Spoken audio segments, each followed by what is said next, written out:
राधे राधे मित्रों, कैसे हैं?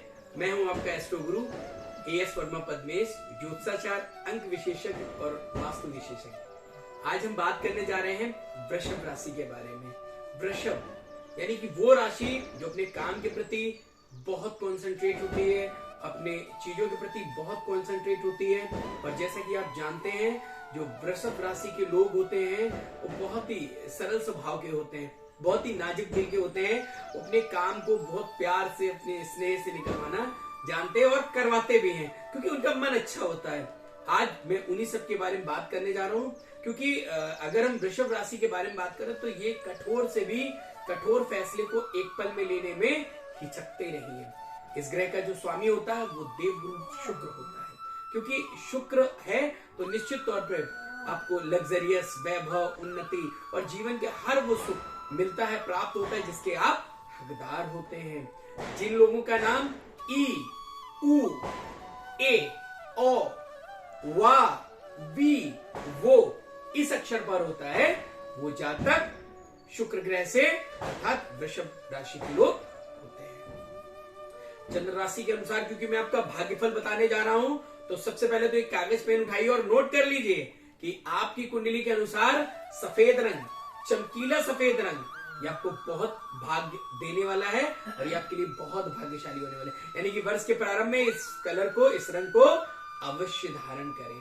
साथ ही साथ अगर मैं बात करूं तो आपके लिए शुक्रवार, बुधवार और शनिवार बहुत अनुकूल रहने वाला है। अगर इस समय आप कोई भी काम करते हैं तो आपको निश्चित तौर पर बहुत सारा फायदा और बहुत सारा लाभ प्राप्त होने वाला है। चलिए जल्दी से आते हैं, इस वर्ष क्या होने वाला है, कैसा रहेगा। अगर मैं बात करूं छात्रों के लिए तो अप्रैल से लेकर के मई, जून, जुलाई आपके लिए बहुत अच्छा साबित होने वाला है। और मैं समझता हूँ इसी बीच में आपके एग्जाम्स भी होंगे, तो डट के जुट जाइए और आगे बढ़िए। अगर मैं बात करूं आपसे, जो व्यापारी वर्ग के लोग हैं, सोने चांदी का व्यापार करते हैं, कपड़े का व्यापार करते हैं, किराने का व्यापार करते हैं, इन लोगों के लिए फरवरी के बाद का समय जितना चला जा रहा है, यानी कि जून, जुलाई, अगस्त तक का बहुत अच्छा साबित होने वाला है। यानी कि बेझिझक होकर के खुल के व्यापार करिए, ईमानदारी से व्यापार करिए और आपको तरक्की अपने व्यवसाय में मिलेगी। प्रातः काल उठकर, मैं वृषभ लग्न के लोगों के लिए यही कहूंगा, अगर वो व्यवसाय से संबंधित हैं तो प्रातः काल उठकर एक छोटा सा काम करना है। एक सरसों का दिया आपको जाकर के पश्चिम दिशा की तरफ, दक्षिण और उत्तर और पूर्व में नहीं कह रहा हूं, तो पश्चिम दिशा बोल रहा हूं, पश्चिम दिशा की तरफ जला दीजिए। और सफेद रंग के जो तिल होते हैं ना, जैसे काले तिल होते हैं, जैसे सफेद रंग के तिल थोड़े से डाल दीजिए और उस दिए को जलने दीजिए। दिया 5 तरह की अनाज से बना होना चाहिए, यानी कि 4 तरह की दाल और आटा मिला करके आपको गूंथ के दिया बनाना है। आते आपके जीवन में कौन सा सुखमय समय आएगा, क्योंकि उसी का बेसब्री से इंतजार है आपको, तो मैं इधर उधर की बातें ना करके सीधे सीधे उसी पे आता हूँ। साथियों आप ध्यान रखिए, 31 मार्च से 24 अप्रैल तक का जो समय होगा, इस समय शुक्र मीन राशि के उच्च भाव में बैठने वाला है। क्योंकि मीन राशि के उच्च भाव में बैठेगा, जिसके प्रभाव के कारण आपको बहुत सारा लाभ होने वाला है। इसके बाद अगर हम 1 मई से बात करें तो 1 मई से यही गुरु वृष राशि में प्रस्थान करेगा। इस पूरे साल शश योग रहेगा। कौन सा? शश योग रहेगा। और 19 मई से लेकर के 12 जून तक शुक्र आपके राशि से स्वग्रही होकर के मालव्य योग बनाने का काम करेगा। अब मालव्य योग है, जैसा कि मैं पूर्व में ही बता चुका हूं अपने एपिसोड्स में, मालव्य योग का मतलब होता है वो योग जिसमें आप हर प्रकार से पैसा, दौलत, धन, संपत्ता, हर प्रकार से सुखी और संपन्न हो पाएंगे। आगे बढ़ते हैं। अगर हम बात करें वृषभ राशि के लोगों के लिए रत्न की, तो एक रत्न होता है ओपल। देखिए वैसे तो हीरा होता है, लेकिन इसी का एक सब्स्टिट्यूट जो रत्न होता है वो होता है ओपल।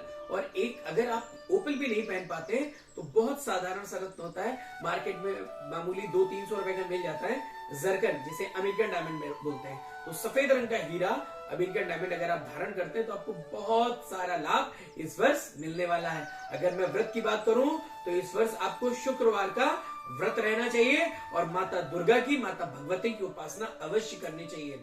अब अगर मैं बात करूं तो दुर्गा सप्तशती का जो पाठ है वो आपको नियमित रूप से करना ही करना है। शुक्रवार और गुरुवार बिल्कुल भी नहीं छोड़ना है।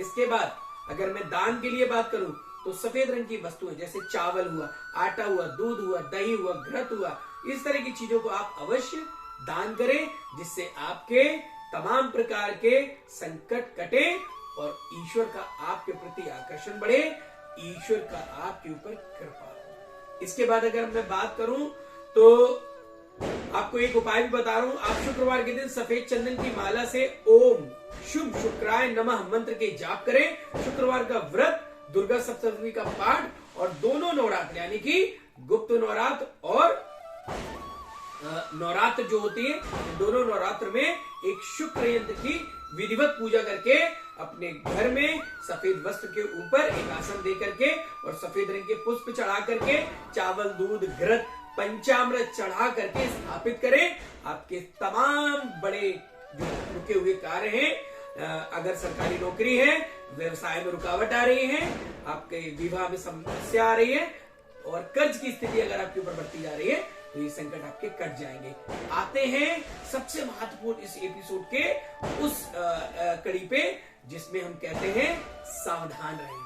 तो किन चीजों से सावधान रहना है और किन चीजों से सावधान नहीं रहना है, हमें ध्यान रखना है। नोट कर लीजिए साथियों, 15 जनवरी से लेकर के 13 फरवरी तक सूर्य शत्रु राशि मकर व 13 फरवरी से लेकर 14 मार्च तक सूर्य शत्रु राशि कुंभ में रहेंगे। ये वो समय है जो आपके कैरियर में रुकावट कर सकता है, इसलिए किसी भी कंपनी को आपको स्विच नहीं करना है।